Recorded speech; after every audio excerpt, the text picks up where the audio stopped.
Bishop mu kitabo kino atulaga nti obujulizi bwo kyekyokulwanyisa kyo. Oba ogenda ku stage endala osooka n'okozesa obujulizi bw'ogye ku stage gy'obaddeko.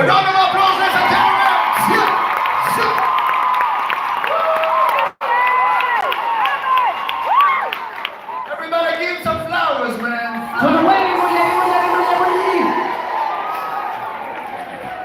Your testimony is your weapon. Everybody say, your testimony is your weapon. Now let's go to South Africa. You read this book, Doctor. You read this book. This book is not yet out. These people must have the book. What interested you in this book? The first thing that I see in the book is, first of all, the writer. I believe the writer went before God.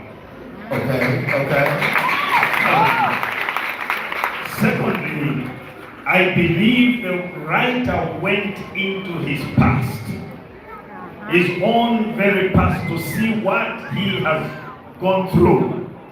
I believe the writer reached a point where when he wants to quit the ministry, he looks at what God has already done in his life.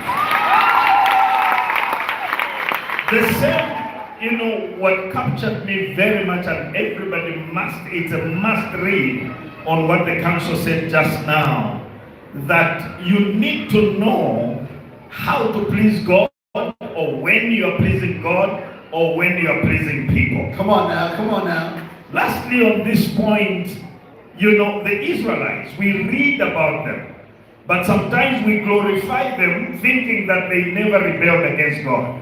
This book will reveal the heart of God for the Israelites and the behavioral patterns of the Israelites.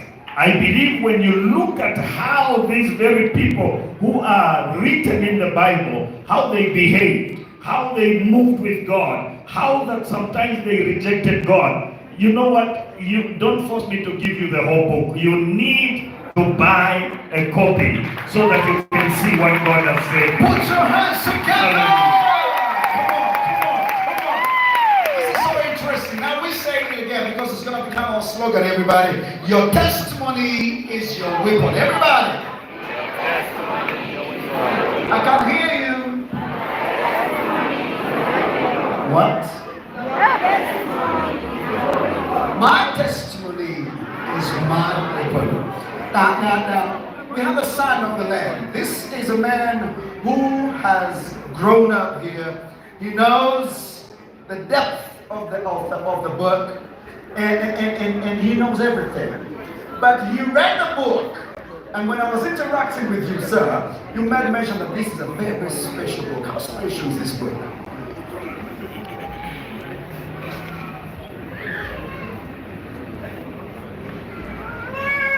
Praise the Lord. Now, this Bible is full of people that wrote it.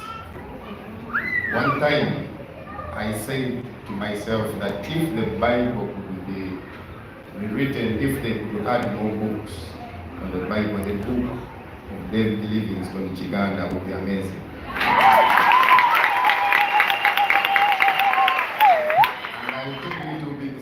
First book of David Chiganda, the second book, the second now that this book now brings a nugget, brings a piece of what I said sometimes back, that if the Bible could be added, yes, the book of David Chiganda would be. This kingdom we are in, it's knowledge dependent. And the people in this kingdom, the citizens of this kingdom, only rise to the level of their illumination. You don't rise by desire, but you rise on the power of information. And this man has put together a lot in this book that even when I read it, there's a page where I read, and your testimony is your weapon. Just leave that alone. But every testimony starts with a test. Say it again. Every testimony starts with a test. I was reading it as if I have never read it before. I never thought about this. He said in this book that every testimony starts with a test. Some of you, what you are going through, in fact, he was saying that some of you, what you are going through is a testimony tomorrow. And by the time I was reading this book, I was going through something that I can't describe and that I can't explain to you. And I felt like fresh waters being poured on my soul, my mind, my body, and I got refreshed right away. So you need to understand what the content of this book is. Now, there is another one, I think it is page 10, where it's saying, facing your previous Jezebel. Yes. Facing my previous Jezebel. There are things